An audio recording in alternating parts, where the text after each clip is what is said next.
माझ्या पहिल्या बुकशेल्फची गोष्ट. शाळेत होते तेव्हा शालेय अभ्यासक्रमाच्या पलीकडे जाऊन वाचलेलं माझं पहिलं पुस्तक होतं मृत्युंजय.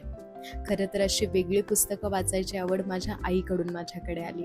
तिला पुस्तकं वाचायची खूप आवड आहे, त्यामुळे तिने घरात कायम छान छान गोष्टींची पुस्तकं ठेवली होती. त्या वयात लागलेली ही माझी वाचनाची ओढ आजतागायत तशीच आहे. जसजशी पुस्तकं वाचायला लागले तशी ती जपून ठेवायची आवड निर्माण झाली आणि त्यामुळे बरीच पुस्तकं साठत गेली. तेव्हा वाटायला लागलं, यार पुस्तकं इकडे तिकडे टेबलावर बेडवर पडण्यापेक्षा त्यांचं एक छोटंसं स्वतंत्र घर असावं, त्यांना बघितलं की मन शांत व्हावं.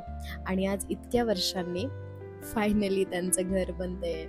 यामध्ये मला भावलेली अनेक पुस्तकं आहेत, ज्यांनी मला कधीच एकटं पडू दिलं नाही, कायम मला प्रेरणा देत आली आहेत. माझ्या संग्रहातलं मोरपीस आहे आणि माझा सगळ्यात लाडका शब्द सुकून आहे. तर असं सजलं आपल्या पुस्तकांचं नवीन घर, माझं पहिलं बुकशेल्फ आणि या घरातला माझा सुकूनवाला कोपरा.